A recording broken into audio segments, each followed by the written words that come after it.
নমস্কার বন্ধুরা, সঙ্গীতার life cycle চ্যানেলে আপনাদের সকলকেই আরও একবার স্বাগত।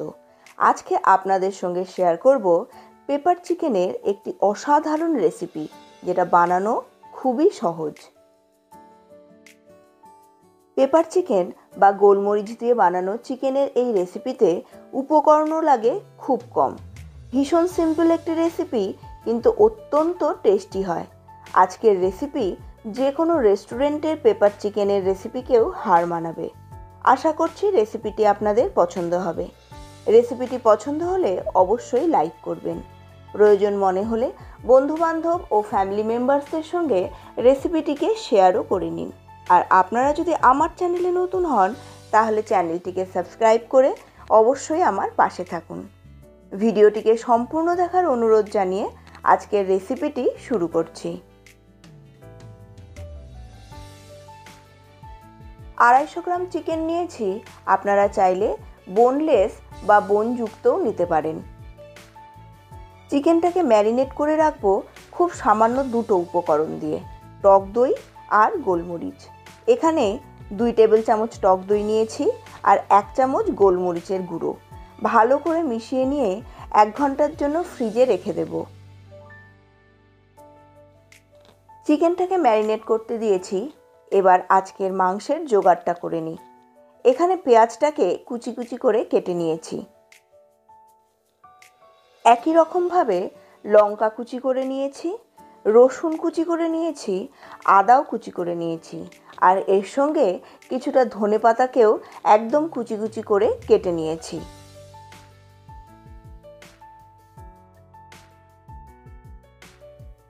দশ থেকে 15টা গোলমরিচ আর 2 থেকে 3টা লবঙ্গকে হামলদিস্তায় ভালো করে গুঁড়ো করে নেব। গোলমরিচের পরিমাণটা আপনারা কম বা বেশি করতে পারেন। কড়াই গরম করে এর মধ্যে 2 টেবিল চামচ মতো রিফাইন্ড অয়েল দিয়ে দিয়েছি। এর মধ্যেই 1 চামচ বাটার দিয়ে এবার প্রথমে আদাটা দিয়ে দেব। বাটার একদম গলে যাওয়ার অপেক্ষায় থাকবেন না, বাটার কিন্তু খুব তাড়াতাড়ি জ্বলে যায়। তাই বাটারটা দেওয়ার পরেই আদাটাকে দিয়ে দেব।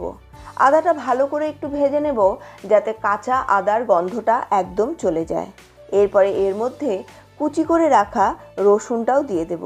ভালো করে ভাজা হয়ে গেলে দেখবেন বাটারে রসুন ভাজার একটা অপূর্ব গন্ধ বেরিয়ে এসেছে। এবার এর মধ্যে পেঁয়াজ কুচি, লঙ্কা কুচিও দিয়ে দেব। ভালো করে ভেজে নিয়ে এরপর ম্যারিনেট করা চিকেনটাকে এর মধ্যে দিয়ে দেব। ঢেকে ঢেকে এবার এই চিকেনটাকে ভালো করে কষিয়ে নিতে হবে। গ্যাসের ফ্লেম হাইতে রাখিনি, লো টু মিডিয়াম ফ্লেমে রান্নাটা করেছি। মাংসটা ভালোভাবে কষানো হয়ে গেলে তেলটা ছেড়ে দেবে। এবারে এর মধ্যে স্বাদ মতো লবণ আর টেস্টকে ব্যালেন্স করার জন্য সামান্য একটুখানি চিনি দিয়ে আবারও ভালো করে ভেজে নেব। রান্নাটা কিন্তু খুবই তাড়াতাড়ি হয়ে যায়। যখনই মাংসটা ভালোভাবে কষানো হয়ে যাবে, এবার এর মধ্যে সামান্য একটুখানি জল দিয়ে দেব। ভালো করে মিশিয়ে নিয়ে আবারও ঢেকে রেখে দেব 10 মিনিটের জন্য। আর এই সময় গ্যাসের ফ্লেমটাকে বাড়িয়ে দেব। চিকেনের এই রেসিপিতে গ্রেভি খুব একটা ভালো লাগে না, তাই ভালো মতো জলটা যখন শুকিয়ে যাবে, তখন এর মধ্যে দিয়ে দেব কুচি করে রাখা ধনেপাতাটা। আর যে গোলমরিচটাকে আমি থেতো করে নিয়েছিলাম, সেই গোলমরিচটাও কিন্তু এই সময় এখানে দিয়ে দেব। ভালো করে নাড়াচাড়া করে এবার গ্যাসের ফ্লেমটা অফ করে এটাকে ঢেকে রেখে দেব 10 থেকে 15 মিনিটের জন্য। চিকেনের এই রেসিপি গরম ভাতের থেকেও বেশি ভালো লাগে রুটি, পরোটা বা নানের সঙ্গে।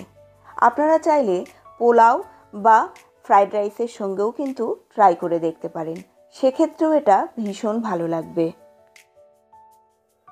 বাড়ির যে কোনো অনুষ্ঠানে আপনারা স্টার্টার হিসেবেও চিকেনের এই রেসিপিটিকে বানিয়ে দেখতে পারেন। আজকের রেসিপি আপনাদের কেমন লাগলো আমাকে কমেন্ট বক্সে এসে অবশ্যই জানান। ভালো লাগলে একটি লাইক করুন আর ফ্যামিলি মেম্বার্স ও বন্ধুবান্ধবদের সঙ্গে রেসিপিটিকে শেয়ারও করে নিন। আপনারা যদি আমার চ্যানেলে নতুন হন, তাহলে চ্যানেলটিকে সাবস্ক্রাইব করে পাশের বেল বাটনের অলে ক্লিক করে দিন, যাতে আমার প্রতিটি নতুন রেসিপির নোটিফিকেশন আপনাদের কাছে পৌঁছে যায় সবার আগে। আপনাদের সঙ্গে দেখা হচ্ছে পরবর্তী আরও একটি নতুন ধরনের রেসিপি নিয়ে। ততক্ষণের জন্য সুস্থ থাকুন, ভালো থাকুন এবং অবশ্যই আজকের রেসিপিটিকে একবার হলেও ট্রাই করে দেখুন।